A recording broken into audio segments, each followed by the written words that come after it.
कुछ और क्वेश्चन करते हैं, थोड़ा अलग टाइप का क्वेश्चन है, एनालिसिस ऑफ वेरिंग सेक्शन, ये हेडिंग है। वेरिंग सेक्शन कहने का मतलब क्या, जिसका diameter you through out the length same नहीं हो, ठीक है, कुछ दूरी तक जो डायमीटर है कुछ अलग है, फिर कुछ दूरी तक डायमीटर जो है वो चेंज हो गया, इसी को हम लोग वेरिंग सेक्शन के नाम से जानते हैं। इस तरह से समझिए कि जैसे कि एक शाफ्ट है, L1 लेंथ तक कुछ और डायमेंशन का है, डायमीटर का है, फिर यहाँ से इसका डायमीटर थोड़ा बढ़ गया, ठीक है, यहाँ से इसका डायमीटर थोड़ा बढ़ गया। इस तरह का सेक्शन आप लोगों ने देखा होगा अपने प्रैक्टिकल लाइफ में भी, ठीक है। तो इस तरह के सेक्शन में इसको वेरिंग सेक्शन हम लोग बोलते हैं, इसका diameter place to place change हो रहा है, ठीक है।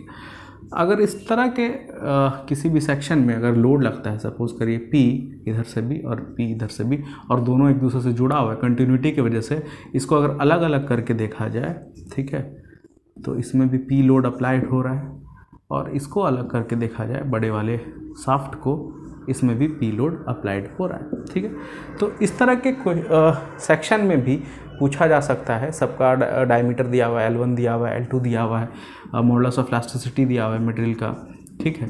तो पूछा जा रहा है कि इस लोड के वजह से टोटल चेंज इन लेंथ कितना होगा। इस तरह का क्वेश्चन अगर है तो हम लोग क्या करेंगे, इसको टुकड़ा टुकड़ा करके अलग अलग कर लिए, जैसे कि यहाँ पे इसको बाइफर्केट करके दिखाया गया, और इसमें कितना चेंज इन लेंथ हुआ DL1 बोलेंगे इस लोड के वजह से, कंटिन्यूटी है तो इसमें भी P लग रहा है, और यही ट्रांसफ़र हो गया इसमें भी, तो इसमें भी P लग रहा है, ठीक है। इस लोड के वजह से L1 लेंथ का जो बार था D1 डायमीटर का, तो इसमें चेंज इन लेंथ DL1 कितना आया, ठीक है।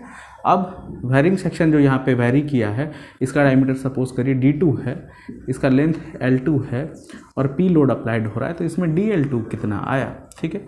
तो इसको हम लोग निकालेंगे। अब अलग अलग सेक्शन तोड़ लिए, और सिंगल सेक्शन इसका तो हम लोग पहले भी पढ़ चुके हैं, PL divided by AE, P यहाँ पे L1 लिखेंगे divided by A1 into E, अगर दोनों का कॉमन है तो E ही लिखेंगे, मटेरियल सेम है तो E ही लिखेंगे, अगर मटेरियल अलग अलग है, सपोज करिए ये स्टील का है, ये ब्रास का है, तो E1 और E2 लिखेंगे, ठीक है। अब यहाँ पे P और E दोनों में कॉमन है, यहाँ पे भी देखते हैं, यहाँ पे P लग रहा है, इसमें कितना चेंज इन लेंथ आया, P L2 divided by A2 into E, ठीक है। अब टोटल चेंज इन लेंथ बड़ा DL हम लोग देखें तो DL1 प्लस DL2, ऐसे करके हम लोग निकाल सकते हैं। तो P और E कॉमन है, L1 divided by A1 plus L2 divided by A2। अब A1 A2 कैसे निकालेंगे, π/4 इंटू D स्क्वायर, जो हम लोग करते आ रहे हैं, ठीक है। अगर E सेम नहीं है दोनों मटेरियल का, तो E कॉमन यहाँ पे नहीं होगा, ठीक है। इस तरह से हम लोग एनालाइज करते हैं वेरिंग सेक्शन का। एक क्वेश्चन के थ्रू इसको समझते हैं।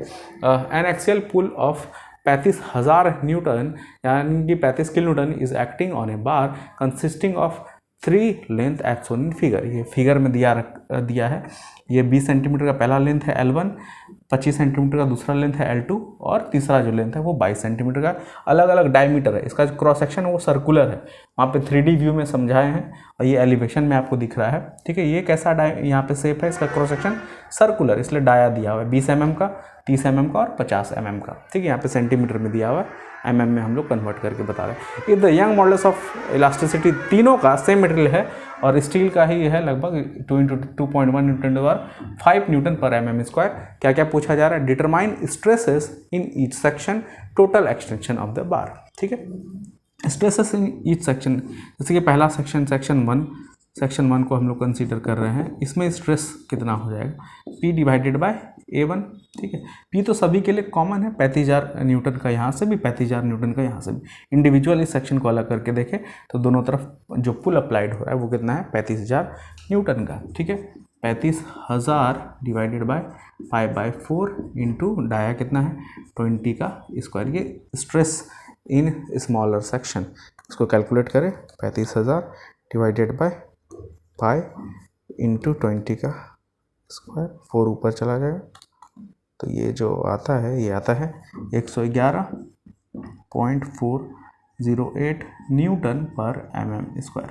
Stress in smaller section, stress in second जो मिडिल वाला सेक्शन है उसमें लोड अभी भी उतना है, P divided by A2, P कितना है 35,000 न्यूटन, π/4 इंटू 4 ऊपर चला गया इंटू 30 का स्क्वायर। इस तरह से आप लोग भी कैलकुलेट करके देखें तो कितना आता है, ये आता है देखिए डायामीटर जैसे एरिया बढ़ रहा है स्ट्रेस घटता जा रहा है, 49.515 Newton per mm square. Similarly stress in right most section sigma 3 P divided by A3 35,000 divided by pi into 4 ऊपर ही गया और 50 का स्क्वायर।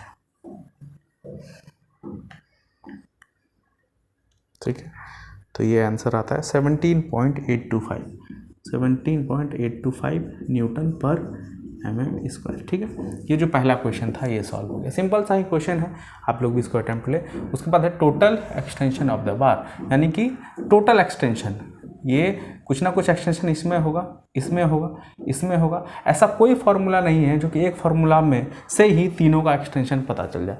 इंडिविजुअली आपको इसमें एक्सटेंशन DL1, इसमें एक्सटेंशन DL2 और इसमें एक्सटेंशन DL3 निकालना पड़ेगा और फाइनली सबको सम अप करके हम लोग टोटल एक्सटेंशन निकाल सकते हैं। तो टोटल एक्सटेंशन कैसे, सबसे छोटा वाला जो सेक्शन है उसमें सबसे पहले एक्सटेंशन DL1 निकालें।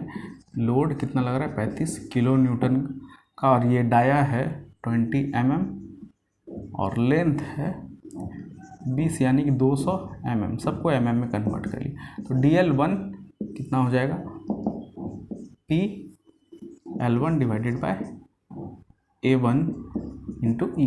ठीक है, टोटल एक्सटेंशन एक ही बार अगर सबको ऐड कर दे, ये DL1 हुआ, DL2 सिमिलरली दूसरा वाला सेक्शन थोड़ा बड़ा है, DL3 तीसरा वाला सेक्शन और बड़ा है। इसका डायमीटर कितना है, 30 mm, लेंथ है 250, इसका डायमीटर है 50 mm और लेंथ है 220 mm। ठीक है, DL1 plus DL2 PL2 divided by A2 E plus DL3 PL3 divided by A3 E।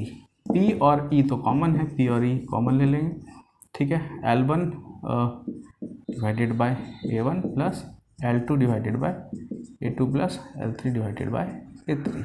ये फाइनली आया P 35,000 Newton divided by 2.1 into 10⁵ into L1 200 mm divided by A1 pi by 4 into 20 का square plus L2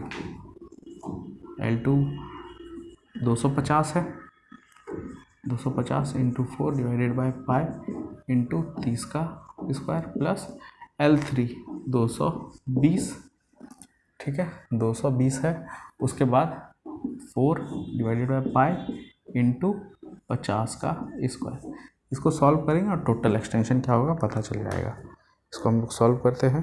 35,000 divided by 2.1 into 10⁻3। Clear, आगे बढ़ते हैं। 200 into 4 divided by pi into 20 का square plus 250 into 4 divided by pi into 30 का square plus 220 into 4 divided by pi into 50 का square. ये total extension जो आता है वो आता है 18.37 mm। ठीक है, आप लोग भी क्रॉस चेक करिए ये सॉल्यूशन सही है या नहीं।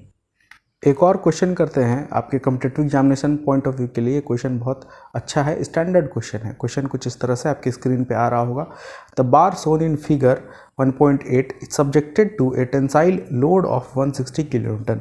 एक टेंसाइल लोड लग रहा है 160 किलोन्यूटन का। If the stress in the middle portion is limited to 150 newton per mm square, determine the diameter of the bar, determine the diameter of the middle portion.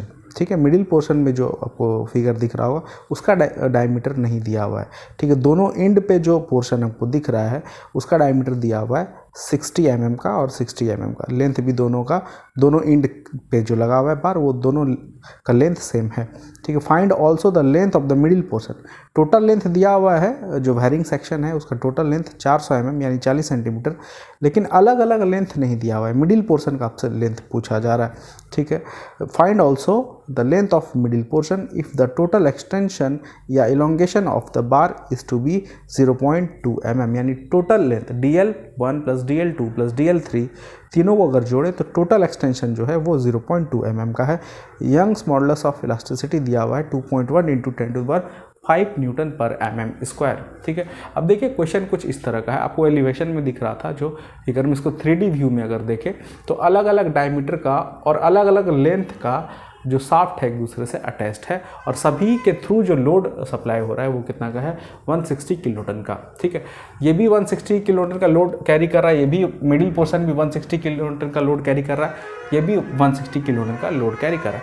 Diameter अलग अलग है, इसलिए stress जो produced होगा वो इसमें और इसमें अलग होगा, और ये दोनों तो डायमीटर सेम है, इसमें और इसमें जो स्ट्रेस प्रोड्यूस्ड होगा वो सेम होगा, लेकिन इसमें और इसमें जो स्ट्रेस प्रोड्यूस्ड होगा वो सेम नहीं होगा।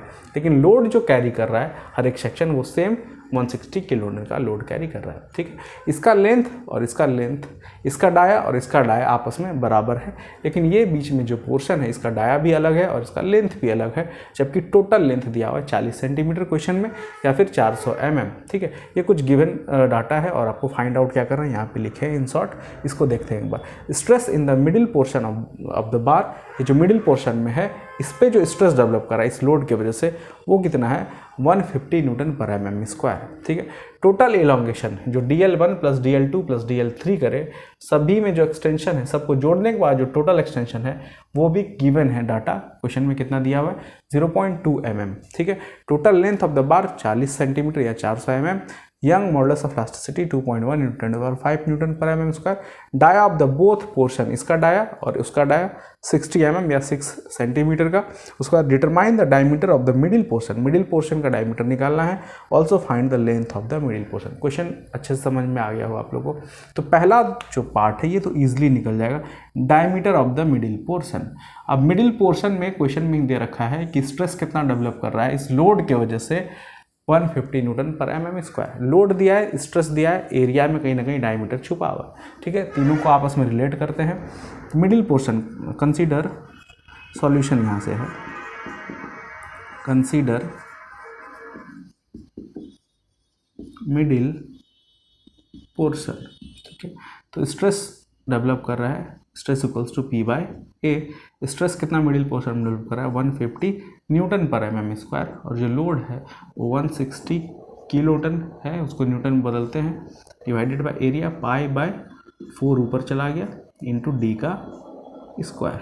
ठीक है, तो d इक्वल्स टू कितना हो जाएगा, d को अगर निकालें 160 into 10⁻³ into 4 divided by 150 into π/√, ये d आपका हो गया। इसको कैलकुलेट करते हैं,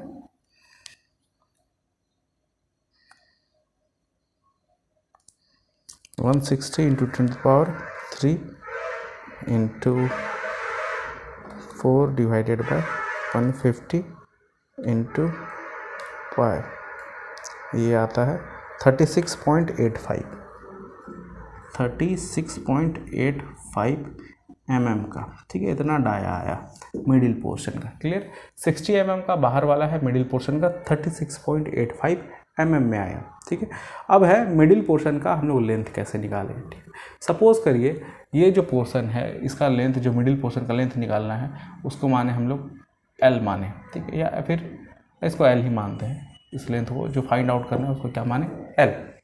तो ये पोर्शन और ये पोर्शन और ये पोर्शन तीनों मिला के कितना था 400 mm। तो ये वाला पोर्शन अगर L है तो ये दोनों मिला के कितना हो जाएगा 400 माइनस L।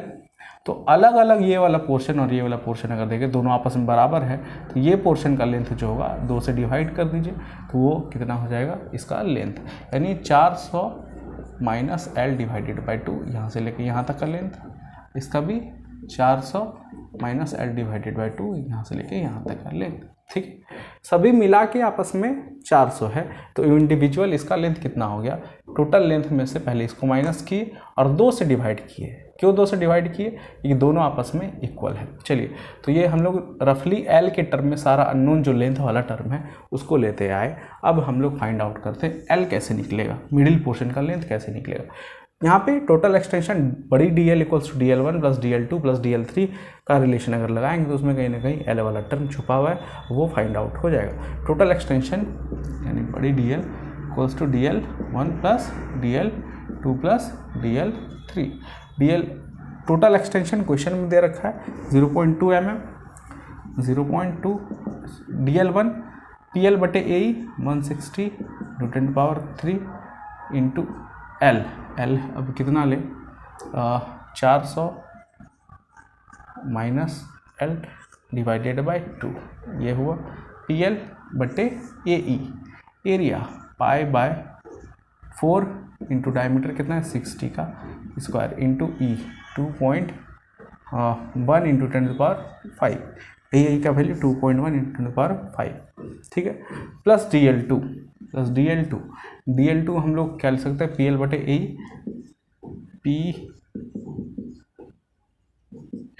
बीच वाले पोर्शन का लेंथ, इस वाले पोर्शन का लेंथ तो 400 माइनस L डिवाइडेड बाई 2 था, इस वाले पोर्शन का लेंथ क्या हो जाएगा L, सिंपली L माने थे PL बटे AE, एरिया कितना पाई बाय 4 इंटू डाया भी हम लोगों ने निकाला 36.85 mm, 36.85 का स्क्वायर इंटू E 2.1 इंटू 10⁵, ठीक है। सिमिलरली अब DL3, तो DL1 और DL3 आपस में सेम होगा। क्यों होगा सेम? क्योंकि सेम यही चीज़ यहाँ पे लिख देंगे हम। P भी सेम है, L भी सेम है, यहाँ पे देखिए L भी सेम है, एरिया भी दोनों का 60 है, इसका भी 60 है, इंटू E भी दोनों का सेम है। तो इसी को सिंपली 2 से अगर गुना कर दे हम लोग, 2 से गुना कर दे तो DL1 प्लस DL3 हो जाएगा, 2 गुना हो गया, ठीक है। और ये दो आपस में कट गया। तो अब जो फाइनली इक्वेशन आता है वो 0.2 equals to 160 into 10⁻³ into 10⁻³ into 400 minus L, ये 4 को भी ऊपर हम लोग भेज दें, इस 4 को, नीचे क्या बचा पाई इंटू 60 का स्क्वायर इंटू 2.1 इंटू 10⁵, इधर 160 इंटू 10⁻³ इंटू L, 4 ऊपर चला गया डिवाइडेड बाय पाई इंटू 36.85 का स्क्वायर इंटू 2.1 इंटू 10⁵, ठीक है।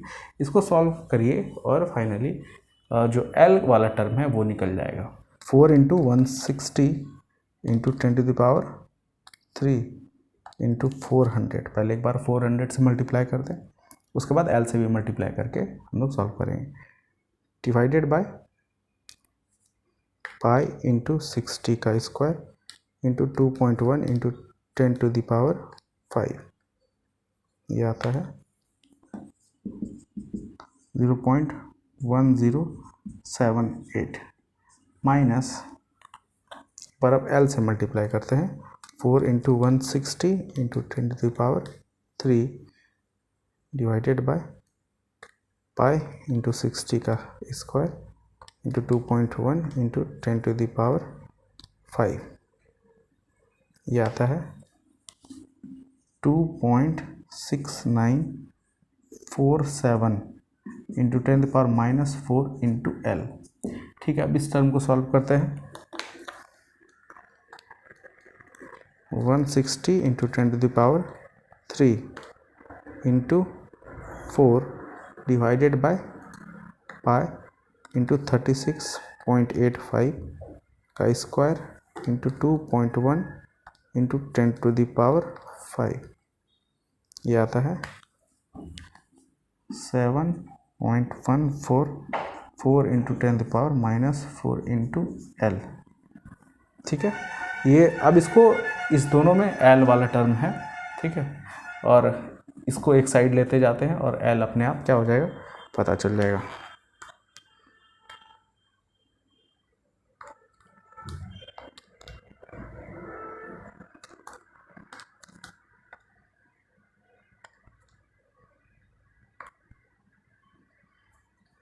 इस दोनों को ऐड करने के बाद जो टर्म आता है इस साइड 4.449 इंटू 10⁻⁻4 इंटू L, अब इसको इधर लाइए, 0.2 माइनस 0.1078, ये आता है 0.0922, तो L का वैल्यू है 0.0922 922 डिवाइडेड बाय 4.449 इंटू 10⁻⁻4।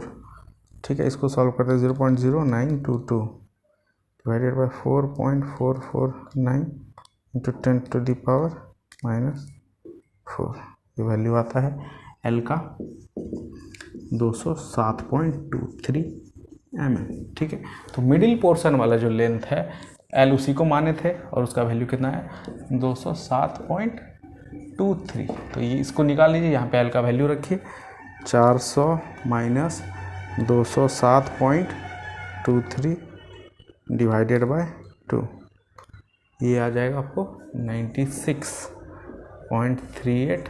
ये भी 96.38 सब mm में है, जितना भी टर्म है वो mm में। ये फाइनली जो length of the middle portion भी निकल गया और ये इंडिविजुअल लेंथ भी हम लोग बता दिए कि कितना है।